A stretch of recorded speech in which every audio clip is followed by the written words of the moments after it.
Happy MLK Day. Did you know that MLK Day wasn't a federally observed holiday until 1986? I'm older than the holiday honoring one of the greatest civil rights activists in American history. It doesn't feel that way. It certainly wasn't made to feel that way when I was a kid. All the black and white photos always made it feel as old as the Civil War. When in reality, my parents were as old as my son is now when Dr. King was assassinated. At the time of his assassination, Dr. King was viewed unfavorably by 63% of Americans, with nearly a third saying that he deserved his own death. He brought it upon himself. I wonder what my grandparents and my great-grandparents said that day in April to the young, impressionable kids who would eventually become my parents. Turns out this hatred isn't as far away as I thought when I was a kid.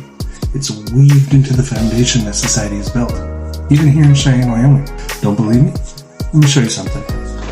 These are the covenants for the Hellman Wright subdivision right here in Cheyenne that were put into place in 1926. Look what it says right there. This lot is to be sold with the express covenant that it shall never be occupied by a Negro. Surprised? Don't be, because I have two more. They got better at writing these covenants over time, with this one being written in 1928 and this one in 1930. I'm sure I could find even more.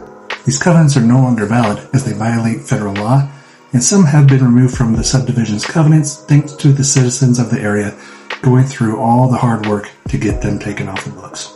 Okay, but that was almost 100 years ago. What does that have to do with today? Well, like I said, the foundation upon which we built society has this hatred interwoven throughout it. And just like a bad foundation in a house, you're going to eventually see cracks in the walls or worse. Real estate is just one of the areas where we can see these cracks. Let me introduce the Parker family from Loveland, Ohio.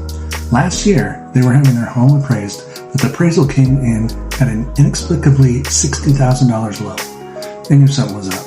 They hired a new appraiser, removed all their photos, indicated a black family lived there, and replaced the photos with those of a white neighbor.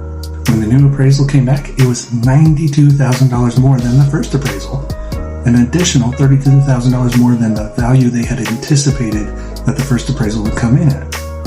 This isn't the only instance of this. The Austin family in San Francisco had a $500,000 difference in their appraised value after whitewashing their home for a second appraiser. And these stories go on.